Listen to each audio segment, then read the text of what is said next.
Page 218, lesson 4.7 is on solving inequalities. So we're going to look at working these out, getting answers, and then also graphing them on number lines. So if you look at example 1, again, a reminder about inequalities. Inequalities use these different symbols: greater than, less than, greater than or equal to, less than or equal to, or not equal, to compare expressions. And they are wanting us to graph all the solutions of x is greater than 5. So what they did, well, we're going to talk about some things here before we talk about what they did, I guess. When you're doing inequalities, if you have greater than or less than, when we graph that on a number line, we're going to use an open circle. If it's just greater than or just less than, we're going to do an open circle. We do an open circle because it doesn't include the point.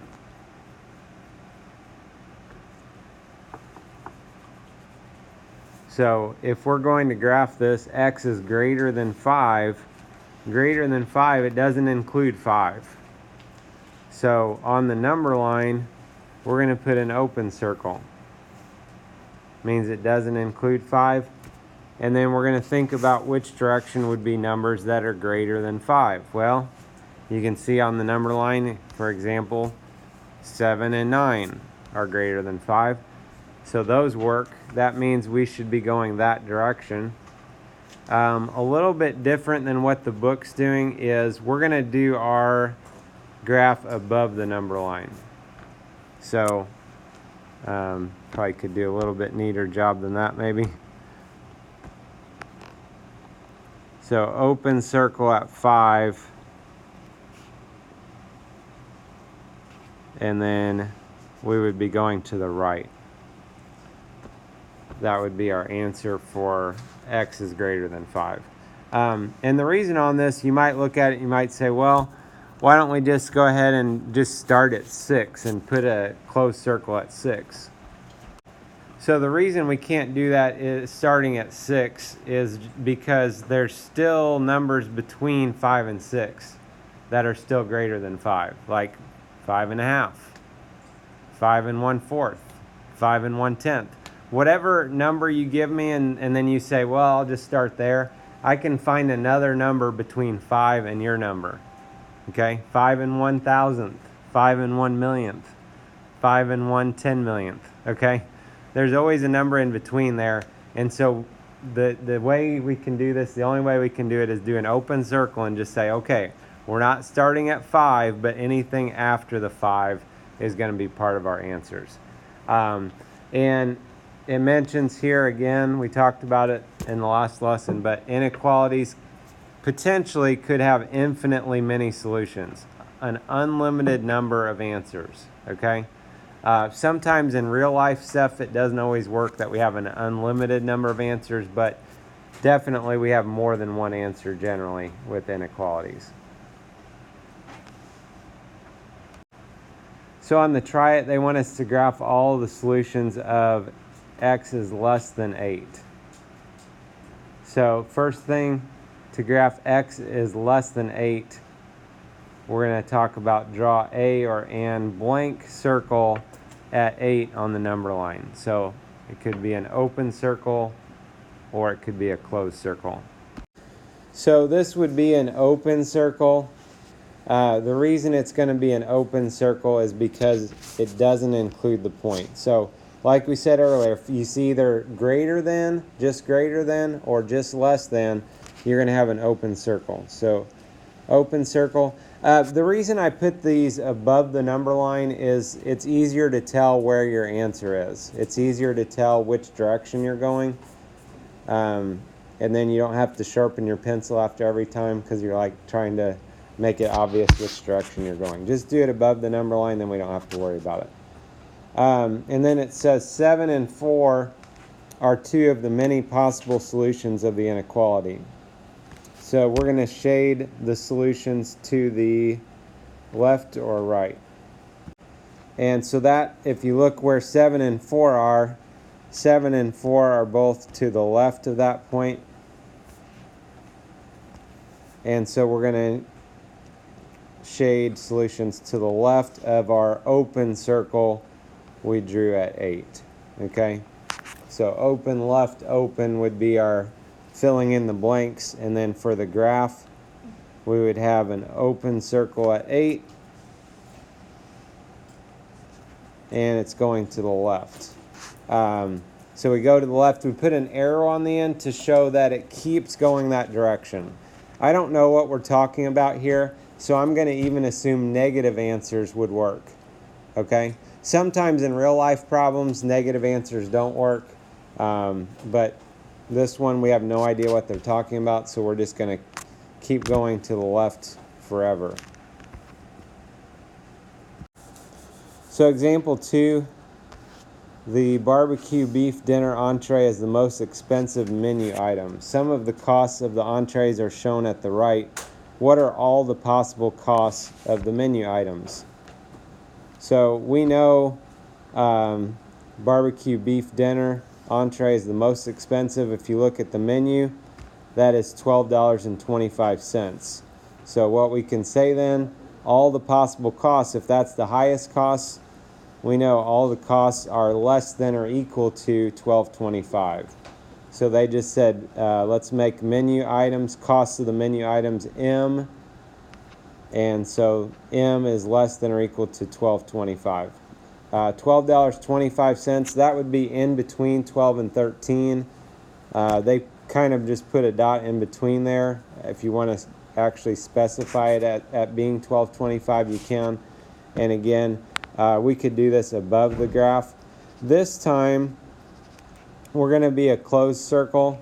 We're going to be doing a closed circle because it includes the $12.25. If it includes the point, we do a closed circle. So if it doesn't include it, we do it. So this one, we keep going to the left. Technically, the book just does an arrow that keeps going on. They're not going to like pay us to eat their food, I don't think. So, you know, technically we could probably put a closed circle at 0 and say like 0. If they were just giving us food, that would be the cheapest thing, which is probably not going to happen either. But again, kind of what we need to get out of this is if we have either greater than or equal to or less than or equal to, we're going to do a closed circle.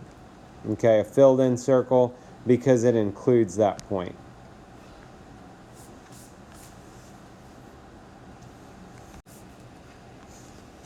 So on the try it, there are no menu items on the children's menu at the museum restaurant that costs more than $8.50. So no menu items cost more than $8.50. What are all the possible costs of the items on the children's menu? Nothing costs more than $8.50. Okay, so whatever letter, I'm just going to do C for children's menu here. Okay, and again, we should probably define our variable. So we could say something like, let C represent the cost of items on the children menu. And so our inequality, we could have, so C is less than or equal to $8.50. Could be our inequality. And then they're going to have us graph that as well. So since it says less than or equal to $8.50, if it has or equal to, that's going to be a closed circle or a filled in circle. And less than or equal to would be going towards the left. Again, technically, 0 would be an ending point. We're not going to get into negatives here, but the book's not getting that technical at this point, so that's what they had. Example 3, a long jumper who jumps at least 18 feet qualifies for the finals. Which athletes, if any, qualify for the finals? So first thing, they wrote an inequality. If they don't ask you to do that, technically we could probably figure it out without it, but they said y is greater than or equal to 18. So they're using y for how far they jumped for whatever reason. Okay, so we look at the numbers, and then what they're doing over here is they're just comparing those. So you can actually substitute it into the inequality and see if it works. So Amir is 22 1/3. 22 1/3, is that greater than or equal to 18?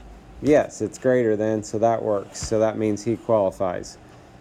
Jake had 16. Is 16 greater than or equal to 18? No, it's less than. So that's not a solution, means Jake did not qualify. Tyrell is 18 1/2. Is 18 1/2 greater than or equal to 18? Yes, so that works. Ryan is 20 1/2. Is that greater than or equal to 18? Yes, so he qualifies. One they don't mention here, let's say it was 18. So in that case, if we put it in the inequality, we'd be asking, is 18 greater than or equal to 18? Well, yeah, it's equal to it, so that works. So 18 is just enough to qualify, okay? Anything under that, not good enough, but 18 and above qualifies for the finals. So the try it, which athletes, if any, would qualify for the finals if the length of a jump that qualifies for the finals were at least 20 1/2 feet. So if we changed it, instead of 18, if it was 20 1/2, at least 20 1/2. So if we look at their results here, Amir for sure is more than that. And Ryan, like we just talked about, he's right on the borderline. So Amir and Ryan would be the two that would qualify if we made it 20 1/2 feet. And one thing as you guys do these problems that may help you is if the variable's on the left side, the inequality symbol will be just like the arrow on the end of the graph you draw. What do I mean by that? Well, let's say we have x is greater than 3. X is greater than 3. Variable is on the left. We would do an open circle. Greater than 3 would be going to the right. And look at this. Here's our inequality symbol. Here's the arrow on the end. And notice that they look the same as each other. Okay? We can only do that if the variable is on the left side of the inequality, though. So if you look at the key concept, again, they're just showing us a couple of examples about graphing these things. We're going to go ahead and look at the do you know how number 6. So number 6, this time they have a graph and they want us to tell what the inequality, what inequality represents that graph. So for number 6, notice it does not include the point, so it's either going to be just greater than or just less than. And if you look at these numbers compared to 14, 13, 12, 11, 10, all the numbers our arrow is going over that we're shading, those are all less than. So the answer would be Z is less than 14. Number 7, this one includes the point, so it's either going to be greater than or equal to or less than or equal to. It has the or equal to because of the closed circle there. And if you look at the numbers compared to 18, we've got 19, 20, 21, and so on. Those all are greater than. So D is greater than or equal to 18. And again, our arrow on our answer is looking the same as the arrow on how we shaded. The book, again, is shading right on the line. We're going to shade above the line so that it's easier for us to see that, though. On 8 through 11, they're giving us some options, and they're asking us to find which, if any, is a solution of the inequality. So it's kind of like these are your choices. The deal is, though, more than one of them might work. The inequality, W, is less than 8. So we're looking for options over here where the number is less than 8, basically. So if we look at our options here,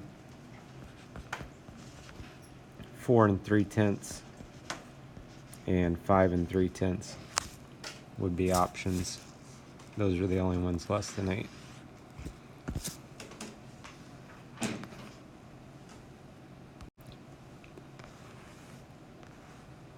Finally, if we look at number 11, they're wanting values y that are greater than or equal to 8. Here's our options. None of those are greater than or equal to 8, so we can say no solution is given.